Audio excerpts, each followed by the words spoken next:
음.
같이 사도신경 하심으로 12월 20일 화요일 레바다교회 오늘을 여는 말씀 시작하도록 하겠습니다.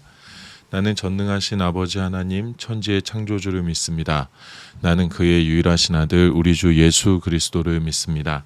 그는 성령으로 잉태되어 동정녀 마리아에게서 나시고 본디오 빌라도에게 고난을 받아 십자가에 못 박혀 죽으시고 장사된 지 사흘 만에 죽은 자 가운데서 다시 살아나셨으며 하늘에 오르시어 전능하신 아버지 하나님 우편에 앉아 계시다가 거기로부터 살아있는 자와 죽은 자를 심판하러 오십니다. 나는 성령을 믿으며 거룩한 공교회와 성도의 교제와 죄를 용서받는 것과 몸의 부활과 영생을 믿습니다. 아멘. 하나님께서 오늘 우리에게 주신 말씀은 신약성경 392페이지 요한일서 4장 1절에서 3절까지의 말씀입니다. 신약성경 392페이지 요한일서 4장 1절에서 3절까지의 말씀입니다. 함께 읽겠습니다. 사랑하는 자들아 영을 다 믿지 말고 오직 영들이 하나님께 속하였나 분별하라. 많은 거짓 선지자가 세상에 나왔음이라. 이로써 너희가 하나님의 영을 알지니 곧 예수 그리스도께서 육체로 오신 것을 시인하는 영마다 하나님께 속한 것이요 예수를 시인하지 아니하는 영마다 하나님께 속한 것이 아니니 이것이 곧 적 그리스도의 영이니라. 오리라 한 말을 너희가 들었거니와 지금 벌써 세상에 있느니라. 아멘. 우리는 설교의 홍수라고 불려지는 시대에 살아가고 있습니다. 예전에는 내가 출석하는 교회의 공예배 시간을 제외하고는 말씀을 듣는다는 것이 거의 불가능했습니다. 이름이 많이 알려지신 목사님들의 설교 테이프를 찾아 듣는 것 말고는 거의 설교를 듣는다라는 것이 불가능했던 시절이 있었습니다. 그런데 시대가 참 많이 바뀌었습니다. 방송 채널로 예배가 송출될 때만 해도 그다지 큰 변화를 느끼지 못했었는데 인터넷 영상 매체가 대중화되기 시작하고 또 코로나를 겪으면서 비대면 예배의 시대를 우리가 보내게 되면서 이제는 마음만 먹으면 세계 어느 곳에 있는 교회라도 작은 교회의 예배와 이름이 알려지지 않은 목사의 설교까지도 얼마든지 선택해서 들을 수 있는 시대를 우리가 살아가고 있습니다.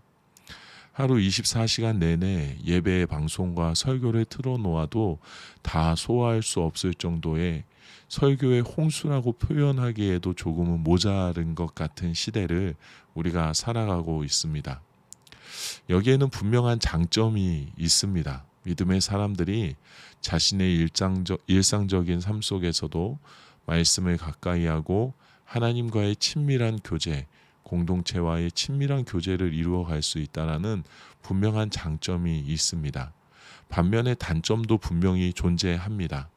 오늘의 말씀에 비추어서 한 가지만 꼽으라고 한다면 나의 선호에 따라 말씀을 선택해서 들을 수 있고 때문에 영적인 분별력, 영적인 균형감을 잃고 한쪽으로 치우쳐진 채 스스로 하나님의 말씀 속에서 하나님의 마음을 발견하고 알아가는 힘을 잃어버릴 수도 있다라는 위험성이 분명히 도사리고 있습니다. 우리 목사님은 이 말씀에서 분명히 오른쪽이라고 하셨는데 그런데 내가 즐겨 듣는 이 영상을 보니 이 목사님은 분명히 왼쪽이라고 하시네? 라는 생각이 들 때가 분명히 있죠. 그런데 자주 접하는 영상 속에서 다른 분도 왼쪽이라는 정보를 전해주면 이것이 옳은 것인지 그른 것인지에 대한 진리 안에서의 판단보다는 우리 목사님이 틀렸다, 왼쪽이 정답이다라고 생각할 수 있는 경우들이 우리 안에 분명히 많이 있습니다. 우리 목사님이 무조건 옳습니다. 밥을 먹어야지 간식을 먹고 살면 안 됩니다. 라는 것을 말씀드리려고 하는 것이 아닙니다. 다양한 측면에서 다양한 방식으로 말씀을 해석하고 그 안에 담긴 하나님의 마음을 여러 가지 이해로 전달받는 것, 여러 가지 해석으로 전달받는 것은 나쁜 것은 아닙니다. 그런데 문제는 나에게 분명한 영적인 분별력이 있는가? 무엇이 하나님의 말씀, 무엇이 하나님께서 나에게 알려주시는 진리인가에 대한 판단력이 있어야 합니다. 그래야 무조건적으로 수용하지 않게 됩니다. 그래야 무엇이 옳은 것인지 혼란 속에 빠지지 않게 됩니다. 그래야 사람들이 좋다 하는 것에 나도 모르게 휩쓸려 그것이 전부 다 맞다라고 하는 편협함에 빠지지 않을 수 있게 됩니다. 그래야 내가 속한 공동체가 나로 인하여서 더 건강한 공동체로 자라날 수 있게 되는 겁니다. 오늘 사도 요한은 우리에게 이 영적인 분별력을 가지라고 분명히 말합니다. 4장 1절의 말씀입니다. 사랑하는 자들아, 영을 다 믿지 말고 오직 영들이 하나님께 속하였나 분별하라. 많은 거짓 선지자가 세상에 나왔습니다. 사도 요한이 믿음의 사람들에게 말하고 있습니다. 초대교회 시대에 지금도 마찬가지이지만 많은 영적인 능력들을 소유한 이들이 있었습니다. 그 가운데에는 분명 사람이 행할 수 없는 초자연적인 능력, 기적이라고 말할 수밖에 없는 능력을 베푸는 이들도 있었습니다. 또한 사람들을 얼마든지 현혹시킬 수 있는 화려한 말솜씨로 이것이 하나님의 나라이다, 이것이 하나님의 뜻이다 라고 선포하는 이들도 있었습니다. 우리가 잘 아는 것처럼 그들이 모두 하나님께서 보내신 하나님의 사람들은 아니었습니다. 겉으로 보여지는 것이 전부가 아니었지만 겉으로 보여지는 것에 많은 사람들이 마음을 빼앗기는 안타까운 일들이 벌어지기도 했습니다. 사도 요한은 믿음의 사람들에게 경고합니다. 분별할 수 있어야 한다. 신비적으로 보여지고 들려지는 것들이 다 하나님의 뜻이라 할 수는 없다.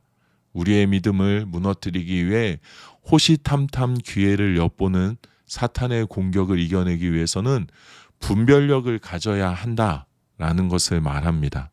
2절에서 3절의 말씀입니다. 이로써 너희가 하나님의 영을 알지니 곧 예수 그리스도께서 육체로 오신 것을 시인하는 영마다 하나님께 속한 것이요 예수를 시인하지 아니하는 영마다 하나님께 속한 것이 아니니 이것이 곧 적 그리스도의 영이니라 오리라 한 말을 너희가 들었거니와 지금 벌써 세상에 있느니라. 아멘.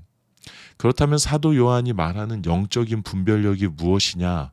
바로 예수 그리스도를 아는 것이라고 말합니다. 지난번에 우리가 함께 나누었던 것처럼 당시에는 영지주의자들이 득세하고 있었습니다. 육체를 부정하고 예수님의 인간의 몸으로 오신 것을 부정하는 이들이 득세하고 있었습니다. 사도 요한은 아무리 신비한 영적인 능력을 가졌더라도 우리를 구원하신 예수 그리스도 그리고 그 구원이 온전히 이루어지기 위해 죄가 없는 완전한 인간이어야 한다는 구속사를 이루기 위해 하나님의 아들 예수가 인간의 몸을 입고 우리 가운데 오셨다라는 것을 부정한다면 그것은 거짓의 영이다라는 것을 말하고 있습니다. 더 나아가서 당시의 시대상을 뛰어넘어 더 나아가서 우리가 이 말씀을 이해하고자 한다면 예수를 아는 것이란 사도 요한이 요한일서에서 계속 말하고 있는 것처럼 그의 사랑을 아는 것으로 우리가 이해할 수 있습니다. 하나님께서 나를 사랑하신다라는 것을 알고 나도 예수님처럼 사랑하며 사는 것, 이것이 바로 예수님을 아는 것이라고 우리에게 알려주고 있습니다. 믿음을 온전히 유지한다는 것은 절대로 쉬운 일이 아닙니다. 나는 이단에 빠지지 않고 진리의 말씀 가운데 온전히 서 있겠다라고 그 누구도 장담할 수 없습니다. 나는 한쪽에 치우치지 않고 하나님의 말씀의 진리에 내 생이 다하는 날까지 온전히 서 있겠다라고 그 누구도 장담할 수 없습니다. 내 삶은 분명한 하나님의 자녀의 삶, 선택받은 삶이다라고 그 어느 누구도 장담할 수 없습니다. 우리는 얼마든지 실패할 수밖에 없습니다. 육체에 속해 있기 때문입니다. 변질될 수밖에 없습니다. 내가 옳다고 믿고 있지만 얼마든지 틀린 것을 옳다 생각하고 있고 믿어서는 안 되는 것을 온 힘을 다해서 믿고 붙들 수 있는 위험을 가진 존재가 바로 나라는 존재입니다. 수많은 설교와 가르침 속에서 수많은 영적인 능력, 신비로운 능력 가운데에서 당신의 가르침이 옳은 것인가? 이 능력이 정말 하나님께로부터 온 것인가? 당신이 말하는 인도함이, 당신을 말하는 믿음이, 당신이 말하는 하나님의 은혜, 구원의 은혜가 옳은가를 분별하기 위해서는 하나님의 사랑, 예수 그리스도의 사랑, 그것을 바라보는지를, 그것을 말하고 있는지를, 그 가르침을 전하고 있는지를 바라보면 알 수가 있습니다. 예수님의 사랑의 명령을 실천하기 위해 애쓰고 있는가를 바라볼 때 영적인 분별력을 갖게 됩니다. 거기에 그치지 않고 나에게도 이 기준이 동일하게 적용되어야 합니다. 하나님 앞에서 내가 올바르게 서 있는가, 내가 바르게 인도함을 받고 있는가를 알아가는 능력, 그 영적인 분별력의 능력은 결국에 사랑에서부터 온다라는 것을 알아야 합니다. 예수님의 사랑의 가르침을 아는 것, 그리고 그 사랑으로 살아가는 데에서 영적인 분별력이 생긴다라는 것을 깨닫고 그 사랑을 이루며 살아야 합니다. 그래야 불완전한 존재, 한쪽으로 치우치고 무너지고 망가지고 쓰러질 수밖에 없는 존재, 변질될 수밖에 없는 존재인 내가 어떠한 가르침 가운데에서도, 그리고 나의 삶 가운데에서도 하나님의 기준 안에 바르게 설 수 있게 된다라는 것입니다. 세상이 혼탁합니다. 순간순간 우리의 믿음을 위협하는 위기가 나의 주변 곳곳에 도사리고 있습니다. 우리는 깨어 있어야 합니다. 깨어 있기 위해서 사랑을 보아야 하고 사랑을 할 수 있어야 합니다. 내가 옳다고 믿고 있는 것들에 예수님의 사랑이 배어 있는지 살펴볼 수 있어야 합니다. 또한 주님의 사랑을 보기 위해서 나도 사랑하기 위해 매 순간 애쓰며 살아가야 합니다. 사랑이 능력임을 잊지 마시기 바랍니다. 사랑함이 영적인 분별력임을, 하나님의 기준 가운데 머물러 있을 수 있는 유일한 잣대임을 잊지 않는 우리들이 되기를 원합니다. 내가 아는 것으로 기준을 세우는 것이 아니라 사랑함으로 기준을 세워가는 우리들이 되기를 원합니다. 사랑함으로 이 어두운 세상에 하나님의 참빛, 참된 영으로 세워져 가는 우리가 되기를 우리 주님의 이름으로 축복합니다. 이 시간에 우리 함께 기도하도록 하겠습니다. 예수님의 사랑을 매 순간 누리고 예수님의 사랑을 매 순간 실천하면서 영적인 분별력을 갖고 어둡고 혼탁한 이 세대에 온 세상을 비추는 하나님의 참빛으로 세워져 가게 하소서라고 우리 함께 기도하겠습니다. 우리 가정을 위하여서는 모든 가족들이 예수님의 이 땅에 오심을 기쁨으로 기대하고 맞이하는 주님의 사랑이 넘쳐나는 가정 되게 하여 주시옵소서라고 기도하겠습니다. 우리 교회를 위하여서는 다음 세대들이 말씀의 기준에 바르게 세워져 가게 하여 주시옵소서. 세상의 유혹에 흔들리지 않고 잘못된 가르침에 빠지지 않고 그리스도의 사랑 안에서 말씀의 기준으로 예수님 닮은 형상으로 자라나게 하소서라고 우리 기도하겠습니다. 이 나라와 세계를 위하여서는 예수님의 사랑을 알고 실천하는 이들을 통해서 이 추운 겨울이 하나님 사랑으로 따뜻한 계절 되어 가도록 주님 인도하여 주시옵소서라고 기도하겠습니다. 오늘 공동체 기도는 우리 유예찬 청소년을 위해서 함께 기도하겠습니다. 배움이 더 깊어지게 해주세요. 건강하게 자라게 해주세요. 편하게 지내게 해주세요. 행복하게 해주세요. 코로나 없어지게 해주세요 라고 기도 제목을 적었습니다. 개인의 기도 제목으로는 배움이 깊어지게 해주세요. 가정을 위한 기도 제목은 가족들 건강하게 해주세요. 학교에서 편하게 지내게 해주세요. 우리 교회가 행복하게 해주세요. 이 세상에 코로나가 없어지게 해주세요 라고 기도 제목을 적었습니다. 우리 예찬이 생각하면서 예찬이가 밝고 건강하게 예수님 닮은 모습으로 계속해서 자라날 수 있도록 위해서 기도해 주시기 바랍니다. 또한 오늘 생일 맞으신 우리 한숙 집사님 위해서 함께 기도하면 좋겠습니다. 우리 집사님 건강하실 수 있도록, 그리고 늘 믿음 안에 바르게 세워주시고 깨어있으심을 통해서 하나님께서 기뻐하시는 삶을 살아낼 수 있도록 위해서 우리 함께 기도하면 좋겠습니다. 또 우리 지금 장례가 가운데 있으신 오늘 7시에 이제 발인을 한다고 합니다. 우리 유현주 집사님, 임경우 집사님 가정을 위해서 유족들의 마음에 하나님께서 위로하시고 모든 절차 가운데 하나님의 놀라운 은혜로 인도하심을 받는 시간 보낼 수 있도록 우리 위해서 함께 기도하도록 하겠습니다. 각자의 자리에서 기도하시고 주기도문으로 이 시간을 마치도록 하겠습니다. 함께 기도하시겠습니다.